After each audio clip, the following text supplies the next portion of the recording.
शहर में यातायात के लिए मुसीबत बने टोटो चालक अब व्यापारियों के लिए भी कहर बन गए हैं। मंगलवार को भैरवनाथ चौराहे के पास कतिपय टोटो चालकों ने जमकर गुंडागर्दी करते हुए व्यापारियों की बेरहमी से पिटाई कर दी। दुकानदारों का कसूर बस इतना था कि उन्होंने अपनी दुकान के सामने टोटो लगाने से रोका। घायल दुकानदारों ने इस संबंध में पुलिस में शिकायत दर्ज कराई है। साथ ही सभी ने कबीरचौरा मंडलीय चिकित्सालय में अपना प्राथमिक इलाज कराया है। मदन लाल, श्यामलाल, सरजू प्रसाद, सुनील और अमित यादव की भैरवनाथ चौराहे के पास महामृत्युंजय गली के निकट देसी घी, मैदा और चीनी की अलग दुकानें हैं। मंगलवार को इनकी दुकान के सामने एक टोटो चालक ने अपनी गाड़ी लगा दी। उसे मना किया तो वह मारपीट और गाली गलौज पर उतर आया। कौन लोग हैं ये लोग? टोटो वाले हैं सर। किस जगह की है घटना ये भैरवनाथ चौराहे में पुंगे ताल वाले मोड़ पे। कैसे आज क्या हुआ है? आज यही हुआ है कि दुकान के सामने लगा दिए हैं। उनसे बोले कि भैया आके साइड कर दिया है, ले आके उनके भैया आके ले आके साइड वाइड देख के अपन लगा ले, रास्ता हम लोग को खुल जाए, माल लाद ले। तो उसी में बैठक हुआ, चुम मार के बैठा ला गुंडई। कितने लोग मिलकर के क्या किया? उस समय तो एक ही था, बाद में सब लेके 20-25 मिला को लेकर आ गए। शुरू हो गए। हाँ, भाई साहब को गाली देने लगा तो हम लोग भी गए कि काबा तो फिर से पुलिस को सूचना दी। हाँ, पुलिस को सूचना दी। भेलूपुर थाना के बड़ी गैबी चौराहे के पास देवहाइट 301 में मकान की रेलिंग से गिरकर शिवबली सिंह की मौत हो गई। घटना के बाद कोहराम मच गया। सूचना के बाद पहुंची पुलिस विधिक कार्रवाई में जुटी रही। परिजनों के अनुसार बुजुर्ग की दिमागी हालत ठीक नहीं थी। मंगलवार की सुबह मकान की रेलिंग पर खड़े थे, इसी दौरान अचानक नीचे गिर पड़े। जब तक लोग अस्पताल ले जाते तब तक उनकी मौत हो गई। परिजनों ने बताया कि बुजुर्ग की दिमागी हालत ठीक नहीं थी। लोगों ने घटना की जानकारी पुलिस को दी।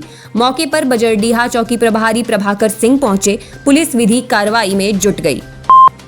अपने आप को किसी से कम न समझे बालिकाएं और माता पिता भी बेटे बेटियों में भेद न करें। बेटियों को सही मार्गदर्शन मिले तो वो अपनी क्षमता का पूरा प्रदर्शन करते हुए परिवार का नाम रोशन कर सकती हैं। तुम सबको खुद से सशक्त बनना होगा और अगर कोई तुम्हें परेशान करे तो बेहिचक मुझे बताओ।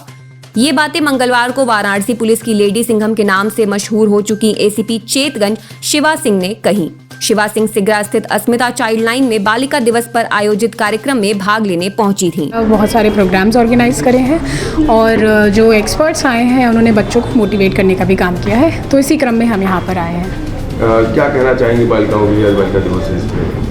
बालिकाओं के लिए यही कहना चाहूँगी कि वो अपने आप को किसी से कम ना समझे। उनके अंदर सभी शक्तियाँ हैं और पेरेंट्स के लिए स्पेशली ये कहना चाहूँगी कि वो अपने बच्चों को एक समान स्तर की जो प्रक्रिया है वो दें। बेटों और बेटियों में किसी प्रकार का भेदभाव ना करें, क्योंकि वही है जिनसे जो बेटियां हैं उनका कॉन्फिडेंस बहुत बढ़ेगा और वो आगे अपने लक्ष्य को प्राप्त कर पाएंगे। अब घरों से निकलने वाले कचरे से ही काशी वासियों को बिजली की सप्लाई की जाएगी। दरअसल डबल इंजन की सरकार वाराणसी में कचरे से कोयला बनाने का प्लांट शुरू करने वाली है, जो अपनी तरह का कचरे से कोयला बनाने वाला देश का पहला प्लांट होगा। इसका सफल परीक्षण किया जा चुका है। 200 करोड़ के इस प्रोजेक्ट को वाराणसी हरित कोयला परियोजना के नाम से एनटीपीसी लगा रहा है। योगी सरकार ने इस परियोजना के लिए निशुल्क जमीन उपलब्ध कराई है। नवंबर 2023 में शुरू होने वाला प्लांट 200 टन प्रतिदिन कोयला का उत्पादन करेगा। बेंगलुरु से आई एक महिला श्रद्धालु ने श्री काशी विश्वनाथ ट्रस्ट को 2 लाख रुपए का गुप्त दान किया। बताया जाता है कि महिला दर्शनार्थी समय समय पर बाबा के दरबार में हाजिरी लगाने आती रहती हैं। वह जब भी आती हैं बाबा के ट्रस्ट को गुप्त दान देकर जाती हैं। मंगलवार को वह आई और स्वागतम काशी फाउंडेशन के अभिषेक शर्मा को 2 लाख रुपए का चेक देकर कहा कि जाइए आप इसे मुख्य कार्यपालक अधिकारी को सौंप दीजिए। इसके बाद अभिषेक शर्मा ने मुख्य कार्यपालक अधिकारी डॉक्टर सुनील वर्मा को चेक सौंपा। चेक देने के साथ महिला श्रद्धालु ने यह कहा कि मेरा नाम गुप्त रखिएगा। कमिश्नर कौशल राज शर्मा के निर्देशन में शहर में चल रहे विविध निर्माण तथा प्रस्तावित निर्माणों के संबंध में बैठक संपन्न हुई। विकास प्राधिकरण उपाध्यक्ष अभिषेक गोयल भी बैठक में मौजूद रहे। बैठक में रोपवे निर्माण के संबंध में समीक्षा बैठक हुई, जिसमें निर्माणाधीन एजेंसी द्वारा 2 प्रमुख स्टेशन तथा 9 टावर्स के चिन्हित स्थलों पर मिट्टी जाँच की कार्रवाई की जा रही। मंडलायुक्त द्वारा रोपवे निर्माण के संबंध में पूरे प्रगति की समयावधि जानकारी देने को कहा गया। सारनाथ में अंतर्राष्ट्रीय बुद्धिस्ट सर्किट के तहत चल रहे प्रो पुअर प्रोजेक्ट की समीक्षा बैठक भी हुई।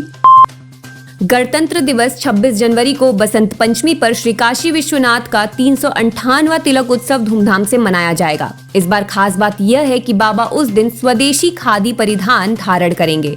बाबा विश्वनाथ की पंचबदन रजत प्रतिमा को दूल्हे के रूप में तैयार किया जाएगा। गुरुवार को शाम 7 बजे लग्न के अनुसार बाबा के तिलक की रस्में पूरी हो जाएंगी। श्री काशी विश्वनाथ मंदिर के पूर्व महंत डॉक्टर कुलपति तिवारी के अनुसार शिव महापुराण, ब्रह्मा वैवर्त पुराण और स्कंद पुराण के प्रसंगों के आधार पर ही काशी में 358 साल से महादेव का तिलकोत्सव मनाया जा रहा है। बसंत पंचमी पर्व पर माता सरस्वती के पूजन अर्चन का विशेष महत्व है। इस बार यह 26 जनवरी को पड़ रहा है। उसी दिन शहर के विभिन्न पंडालों, शिक्षण संस्थानों में माता सरस्वती की प्रतिमा स्थापित की जाएगी। इस दौरान मूर्तिकार माता सरस्वती की मूर्तियों को अंतिम रूप देने में जुटे हुए हैं। इस बार लोगों को तिरंगे में लिपटी या उन्हीं रंगों में रंगी माता की प्रतिमाएं देखने को मिलेंगी। इस बार माता के स्वरूप के साथ दुर्गा की भी छवि का आभास होगा, क्योंकि वीणा वादनी के पीछे से शेर भी दिखाई देंगे। कुछ संस्थानों के लोग अभी से ही मूर्तियां ले जाने लगे हैं। बंगाली टोला के पास मूर्तिकारों के यहाँ छोटी बड़ी मूर्तियां बन रही हैं। अधिकतर मूर्तियां अंतिम चरण में हैं।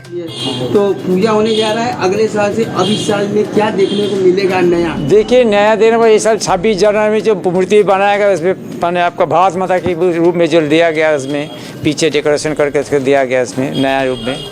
इसमें ज़्यादा मैंने डिजाइन वाला तो नहीं है। सरस्वती मूर्ति पीछे क्या देंगे सर, पीछे कुछ फिर भी है, सब अलग अलग डिजाइन है। जैसे शंकर भगवान है और सब शंख है, बहुत डिजाइन से मिलता है। इसमें मेन हो गया आपका भारत माता वाला इस साल का नया है। क्या सोच करके, क्या खासियत है? देखिए, इस सब तो पूजा पड़ता नहीं है ना। जब आपका जो भाई जनवरी 26 पूजा कभी पढ़ते नहीं, बहुत पहले पढ़े थे, अब फिर इस साल पहने, वो हिसाब से सोच के बनाया जाए। चलो इस साल फिर थोड़ा भारत माता का बना के देखा था।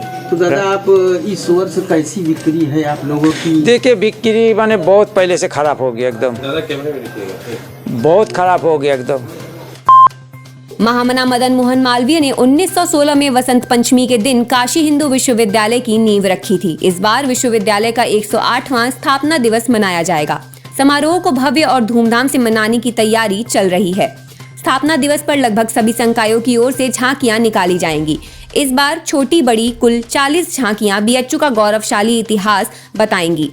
बीएचयू के स्थापना दिवस पर संकायों की ओर से निकाली जाने वाली झांकियां राष्ट्र को समर्पित रहेंगी। इनके जरिए कला, संगीत, तकनीक, चिकित्सा, शिक्षा, कृषि, विज्ञान की झलक मिलेगी। विद्यालय की तरफ से हर फैकल्टी की तरफ से झांकी निकलती है, उसी की झांकी की तैयारी हो रही है। तो किनकी मूर्ति बनाई जा रही है और कितने दिनों से बनाई जा रही है? सरस्वती जी की मूर्ति बनाई जा रही है। 4-5 दिन से स्टार्ट हुआ है, 1-2 दिन में सही हो जाएगा। तो ये किन बच्चों द्वारा बनाया जा रहा है और कितने बच्चे इसमें लगे हुए हैं? BFA के छात्र हैं, MFA के हैं, सारे छात्र हैं। लगभग कितने छात्र लगे हुए हैं इसको बनाने में? वही 7 लोग अभी बना रहे हैं और लोग लगे हुए हैं और काम कर रहे हैं।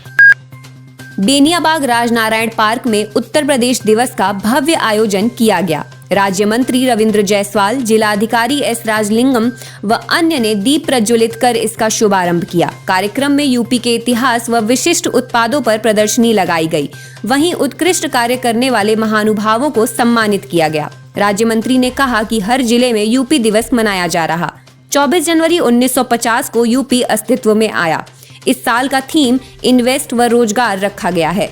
इन्वेस्टर समिट के जरिए लोगों को रोजगार से जोड़ने, स्किल डेवलपमेंट की दिशा में काम किया जा रहा है। 1950 को यह इसका नाम आया उत्तर प्रदेश। उत्तर प्रदेश दिवस को यशस्वी मुख्यमंत्री बड़े स्किल मना रहे हैं। हर जिले में कहा गया है कि इसको अच्छे से मनाइए और इस साल का थीम रखा गया है इन्वेस्ट और रोजगार। यानी कि इस समय उत्तर प्रदेश के अंदर हम लोग अधिक से अधिक लोग उद्योग लगा सकें, ये प्रयास कर रहे हैं। तो एक इवेंट लिया गया है Uttar Pradesh global investment summit. इससे जोड़ करके लोगों में रोजगार आए, स्किल आए, कैसे लोगों की आर्थिक विकास होगा, इसको लेकर सरकार संकल्पित है।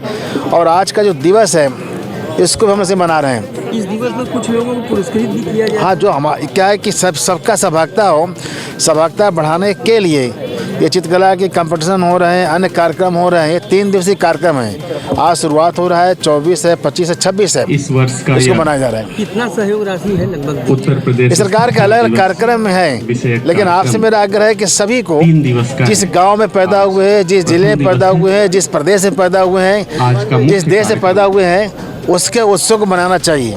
और आज अगर आपका जन्म यूपी में हुआ है, चाहे जहाँ हो, देश हो विदेश में हो, अपने उस प्रदेश के लिए आप इसको उत्सव मनाइए। डिजिटल इंडिया का digital new platform live VNS पिछले 7 वर्षों से बनारस की सेवा में। पाइए बनारस के कोने कोने की खबर निष्पक्षता के साथ लाइव वीएनएस से। बनारस की ताज़ा तरीन खबरों के लिए प्ले स्टोर से डाउनलोड कीजिए लाइव वीएनएस ऐप या फॉलो कीजिए लाइव वीएनएस को सोशल मीडिया पर।